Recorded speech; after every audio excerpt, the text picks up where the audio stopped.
چنانچہ انسان کے جسم میں 12 اعضاء ہیں جو گناہ کرتے ہیں.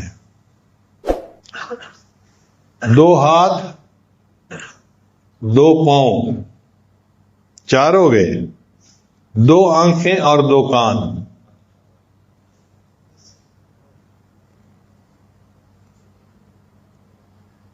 تو یہ کتنے ہو گئے؟ 8 ہو گئے.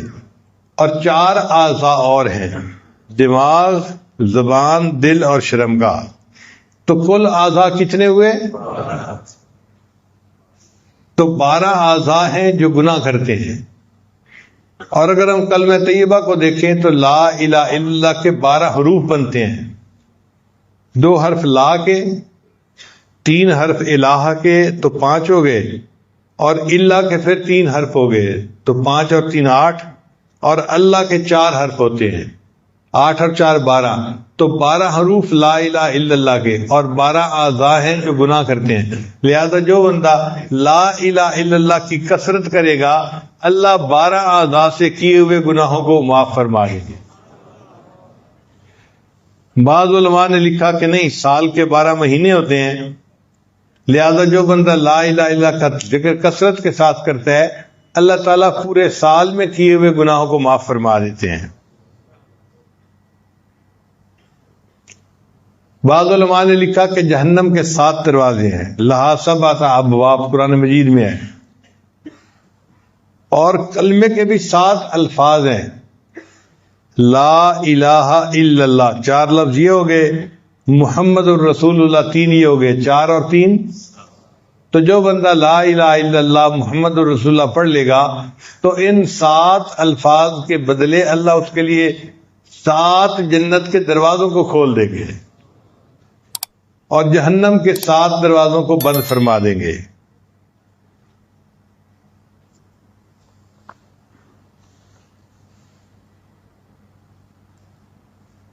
اس کلمے کے 2 حصے ہیں. لا الہ الا اللہ یہ توحید کا پیغام ہے، اور محمد الرسول اللہ اس میں رسالت کا مضمون ہے. لا الہ الا اللہ کو کہتے ہیں نفی اثبات. نفی کہتے ہیں انکار کرنے کو، اور اثبات کہتے ہیں تصدیق کرنے کو، مان لینے کو. تو نفی اثبات کیوں کہتے ہیں؟ کہ لا الہ نفی ہے اور الا اللہ اثبات ہے. تو لا الہ الا اللہ نفی اثبات بن گیا. اس کا مقصد یہ کہ اے لوگوں، مخلوق سے کٹو، اللہ سے جڑو، پھر اللہ کی نسبت سے مخلوق کے ساتھ جڑو. کہ تم مخلوق سے تعلق توڑو، اللہ سے جوڑو. چنانچہ اللہ رب العزت ارحم الراحمین ہے، بہت رحمت فرمانے والے ہیں. جو بندہ اللہ سے جڑے گا پھر اللہ تعالیٰ اس پر اپنی خصوصی رحمت نازل فرمائیں گے. اور نبی علیہ الصلوۃ والسلام کو اللہ نے رحمت للعالمین فرمایا ہے کہ جہانوں کے لیے اللہ نے ان کو رحمت بنا کر بھیجا. کسی کو کسی شاعر نے کہا، خدایا تو کریمی ہو رسول تو کریم. اے اللہ آپ تو کریم ہیں اور آپ کے رسول بھی کریم ہیں. صد شکر کے ہفتیم میانے 2 کریم. اللہ کا شکر ہے کہ میرا معاملہ 2 کریموں کے درمیان ہے. ہم محبوب صلی اللہ علیہ وسلم بھی کریم اور اللہ تعالیٰ بھی کریم. لہذا یہ دونوں کریم جو ہیں قیامت کے دن میرے اوپر مہربانی فرمائیں گے اور مجھے جہنم کے عذاب سے بچا لیں گے اور میرے لیے جنت میں جانے کا راستہ ہموار فرما دیں گے. علماء نے لکھا ہے کہ جب انسان نکاح کرتا ہے نا تو یہ ایجاب و قبول ہو جاتا ہے، تو پھر بندہ اپنی دلہن کو اپنے گھر لے کے آتا ہے. یہ دستور ہے. ایمان جو ہے نا یہ بھی ایجاب و قبول کی مانند ہے کہ بندہ اللہ کو اپنا رب مان لیتا ہے اور بندے اور اللہ کے درمیان ایک رشتہ جڑ جاتا ہے. اب چونکہ یہ ایمان انسان نے حاصل کر لیا تو اللہ اپنے بندے کو اپنے گھر جنت میں لے کر جائیں گے اور کلمے کی وجہ سے اس کو جنت عطا فرما دیں گے.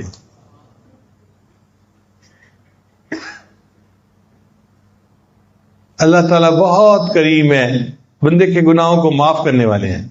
میاں محمد بخش رحمت اللہ فرماتے ہیں، ایک گناہ میرا ماں پہ ویکھے تو دیوین دیس نکالا. کہ ماں باپ میرے ایک گناہ کو دیکھتے ہیں تو گھر سے ہی نکال دیتے ہیں بندے کو کہ تو نے یہ گناہ کیوں کیا. ایک گناہ میرا ماں پہ ویکھن تے دیوین دیس نکالا، تے لاکھ گناہ میرا اللہ ویکھے تے وہ پردے پاون والا، اور لاکھ گناہ میرا اللہ دیکھتا ہے اور اللہ بندے کے گناہوں پہ پھر پردے ڈال دیتا ہے۔ وہ کتنا کریم پروردگار ہے۔ یہ ویکھاں اپنے عملاں والے تے کچھ نہیں میرے پلے، یہ ویکھاں اپنے عملاں والے تے کچھ نہیں میرے پلے، یہ ویکھاں تیری رحمت والے تے بلے بلے بلے۔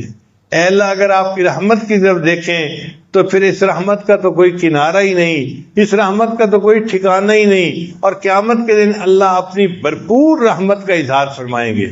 وَقَانَ بِالْمُؤْمِنِينَ رَحِيمًا، قرآن مجید میں اللہ فرماتے ہیں اللہ تعالیٰ قیامت کے دن پوری رحمت کے ساتھ بندوں پر توجہ فرمائیں گے اور ان کے گناہوں کو معاف فرما دیں گے۔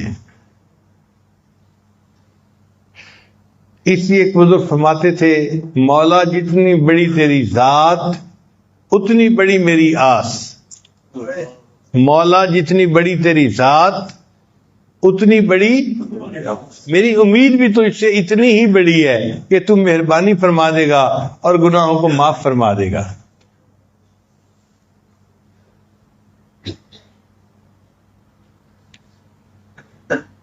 کہتے ہیں کہ حضرت شیخ عبد القادر جیلانی رحمۃ اللہ علیہ نے مسجد میں درس دینا شروع کیا تو انہوں نے اللہ کی رحمت کا مضمون بیان کیا، کرتے کرتے کرتے 18 سال گزر گئے، یعنی پورے 18 سال روزانہ اللہ کی رحمت کا مضمون بیان کرتے۔ پھر ایک دن ان کو خیال آیا کہ میں لوگوں کو ذرا اللہ کے جلال کے بارے میں ہی بتاؤں تاکہ کچھ خوف بھی ان کے دل میں پیدا ہو۔ چنانچہ ایک دن انہوں نے اللہ کے جلال کے اوپر بیان کیا، وہ مضمون ایسا تھا کہ لوگوں کا رو رو کے حال برا ہو گیا، کئی بے ہوش بھی ہو گئے اور کچھ تو ایسے تھے کہ جو فوت ہی ہو گئے اللہ کے جلال کی باتیں سن کے۔ تو اللہ تعالیٰ نے شیخ عبد القادر جیلانی کو الہام فرمایا کہ عبد القادر جیلانی تو لوگوں کے سامنے میرے جلال کا تذکرہ کرتا ہے، تو عرض کیا یا اللہ میں نے ان کے سامنے 18 سال تیری رحمت کا تذکرہ کیا۔ تو اللہ نے فرمایا اچھا پھر 18 سال میں میری رحمت ختم ہو گئی تھی؟ کیا 18 سال میں میری رحمت ختم ہو گئی تھی یہ تو نے میرے جلال کا تذکرہ کرنا شروع کر دیا؟ اللہ کی رحمت کے کیا کہنے کہ وہ سارے انسانوں کے گناہوں کو اپنی رحمت سے معاف کر دیں، تو اللہ تعالیٰ کی رحمت میں سے کچھ حصہ ختم ہی نہیں ہوتا۔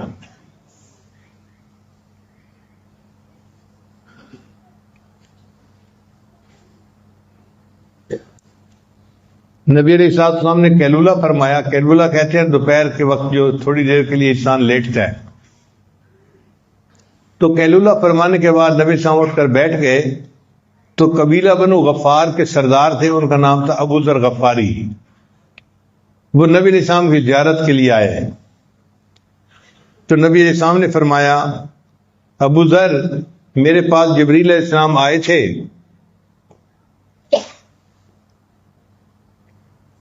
اور انہوں نے مجھے یہ بتلایا کہ جو شخص لا الہ الا اللہ محمد رسول اللہ پڑھے گا پھر اسی عقیدے پر وہ زندہ رہے گا حتیٰ کہ اس کو موت آ جائے گی تو اللہ تعالیٰ اس کلمہ پڑھنے کی وجہ سے اس کو جنت عطا فرما دیں گے۔ تو ابو ذر نے پوچھا اے اللہ کے نبی صلی اللہ علیہ وسلم اگرچہ اس نے زنا کیا ہو اور چوری کی ہو؟ تو نبی صاحب نے فرمایا ہاں اگرچہ اس نے زنا کیا ہو یا چوری کی ہو، اگر کلمے پر پکا رہا اللہ اس کو جنت عطا فرمائیں گے۔ انہوں نے دوسری دفعہ پوچھا، تیسری دفعہ پوچھا، چوتھی دفعہ پوچھا اے اللہ کے نبی صلی اللہ علیہ وسلم اگرچہ اس نے زنا کیا اور چوری کی ہوگی پھر بھی جنت میں جائے گا؟ تو چوتھی بار نبی صاحب نے فرمایا ہاں وہ کلمہ پڑھنے کی وجہ سے جنت میں جائے گا اگرچہ ابو ذر کی ناک آلود ہوتی رہے، قیامت کے دن جنت عطا فرمائیں گے اور اس کے سب گناہوں کو معاف فرما دیں گے۔ شاہ اسماعیل شہید رحمۃ اللہ علیہ نے تقویۃ الایمان میں لکھا ہے دنیا میں بڑے بڑے گناہگار گزرے ہیں، مثلاً فرعون، حامان، نمرود اور شیطان۔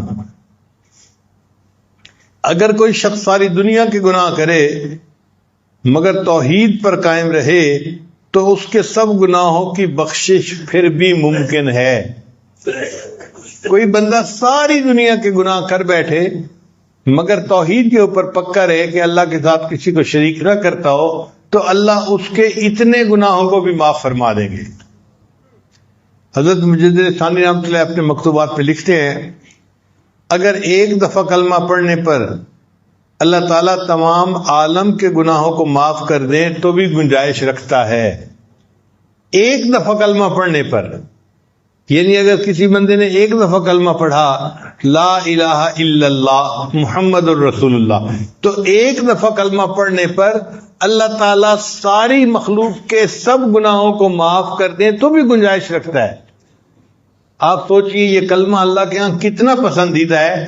ایک دفعہ کلمہ پڑھنے پر اگر اللہ تعالیٰ چاہیں تو ساری مخلوق کے سارے گناہوں کو معاف فرما سکتے ہیں۔ تو بھئی ہمیں تو چاہیے کہ ہمیں جو ٹائم بھی ملے ہم تنہائی میں بیٹھ کے لا الہ الا اللہ لا الہ الا اللہ اس کی ضربیں لگایا کریں، تاکہ اس کے بدلے اللہ ہمارے گناہوں کو معاف فرما دے اور ہمیں بھی اپنے مقبول بندوں کی فہرست میں شامل فرمائے۔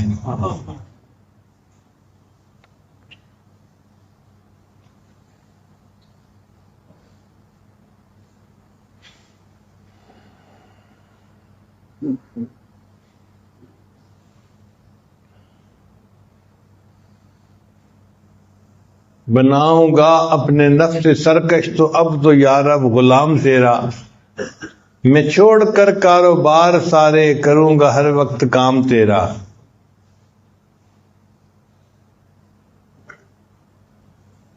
کیا کروں گا بس اب الہی ذکر ہی صبح و شام تیرا۔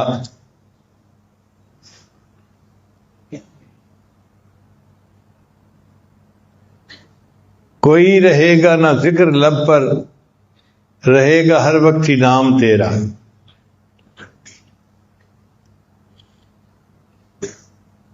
بتان دلبر تو سینکڑوں ہیں مگر کوئی با وفا نہیں ہے۔ بتان دلبر تو سینکڑوں ہیں مگر کوئی با وفا نہیں ہے۔